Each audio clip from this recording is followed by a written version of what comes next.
Bonjour à tous, j'espère que vous allez bien. Je m'appelle Alexis, je suis gérant d'ACS Réalisation. J'aide les investisseurs à rénover sans stress en divisant par deux leur budget travaux.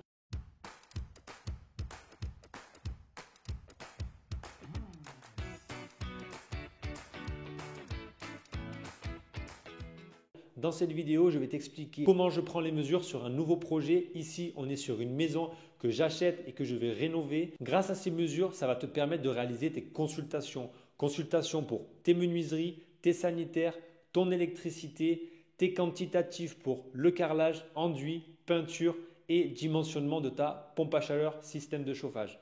Je te montre chaque étape. Donc tu as besoin d'avoir une grande feuille A3 sur laquelle tu reproduis déjà à l'avance les murs extérieurs de ta bâtisse.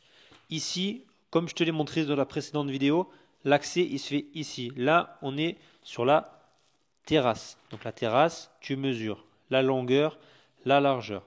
Ensuite, tu représentes l'entrée.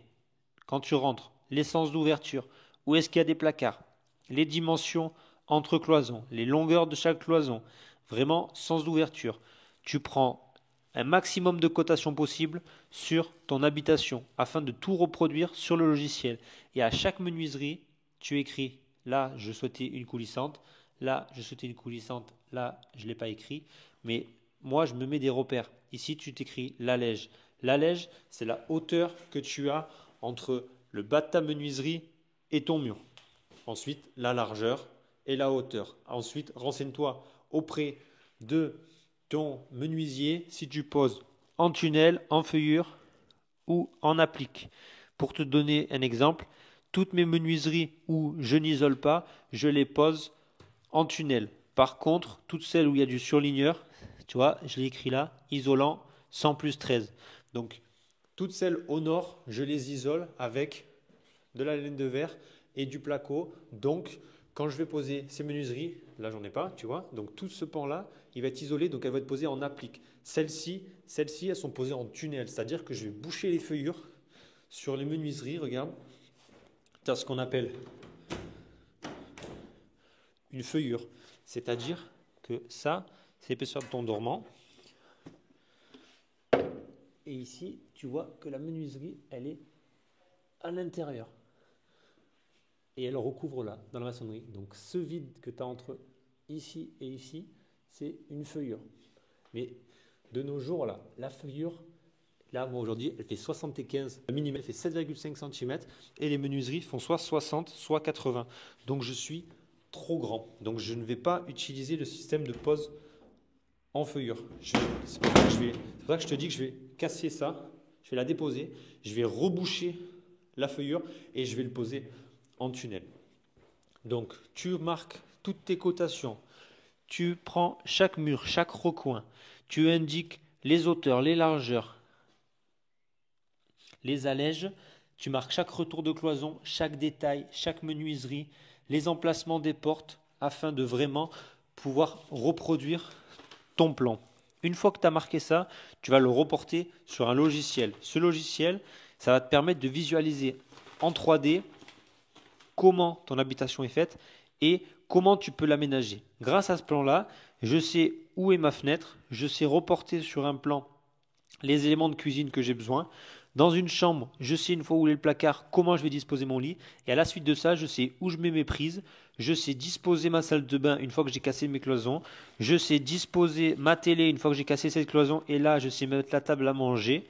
Donc grâce à mon plan, je vais avoir le départ de pouvoir consulter mes menuiseries, combien j'en ai, où elles sont placées, comment je les pose, quelles sont les dimensions, combien j'ai besoin de sanitaire dans ma salle de bain, combien j'ai besoin d'éléments de cuisine dans ma cuisine, combien j'ai de surface au sol pour mon parquet sur les parties des chambres, combien j'ai de carrelage, combien j'ai de peinture sur mes surfaces de mur.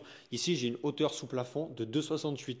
Je vais recharger, je vais être à peu près à 2,65 parce que potentiellement après, je vais remettre une feuille. On va voir comment ça va se passer, mais je serai en tout cas minimum à 2,50 m d'auteur sous plafond. Donc ça à prendre en compte pour le dimensionnement parce que moi, je vais mettre une pompe à chaleur. Et ici, je vais mettre la trappe d'accès pour accéder au comble au-dessus. Donc tu vois à peu près à quoi ça correspond et grâce à ce plan-là, tu vas faire de belles économies parce que tu vas tout écrire. Tu vas vraiment marquer toutes les informations et ce plan-là va servir du début à la fin du projet. Tu l'appelles plan de l'existant et pour faire ces mesures, tu as besoin d'un télémètre qui te fait les distances et d'un mètre ruban, tout simplement. Et grâce à ces deux éléments, tu vas te positionner potentiellement. Tu vois, là on est dans la grande pièce, je l'allume. Une fois qu'il s'allume, tu as une valeur qui s'affiche. Je me plaque contre le mur. Je vise de l'autre côté. Bon là, je ne vais pas viser la fenêtre, ça ne va pas marcher. Je vise ici. Je lis la valeur. J'ai 8,25 m. Tu vois, ici, à l'époque, j'ai mis 8,23 m. Donc j'avais dû me viser sur un autre élément. Et tu fais ça pour tous les éléments. Et grâce à ça, tu reproduis et ça te fait une bonne base pour pouvoir travailler. Et grâce à tes consultations, tu vas faire de grosses économies. Parce qu'une fois que tu as fait tes consultations, tu consultes minimum 2 à 3 artisans ou corps d'État ou fournisseurs par besoin. Pour le sanitaire, pour l'électricité, pour la plomberie, pour le carrelage, pour l'étanchéité, pour la peinture et pour la pompe à chaleur, système de chauffage, etc. Et après, tu fais pareil pour tes façades extérieures. Si tu veux mesurer justement combien tu as à rénover d'enduit extérieur. Tu mesures ta terrasse. Combien tu as à faire? Combien ici tu as de murs à repeindre? Et tu fais la liste de tout ce que tu as besoin. J'espère que cette vidéo t'a plu et que tu as compris comment je fais mes relevés sur chantier afin de faire des réelles consultations. Retiens quelque chose, les consultations, elles vont te faire gagner beaucoup d'argent sur ta rénovation et sur ton investissement immobilier. Donc si tu veux réaliser un projet rentable et que tu veux gagner de l'argent, réserve ton appel découverte pour qu'on puisse parler de ton projet et je vais te faire gagner de l'argent. Je te dis à bientôt.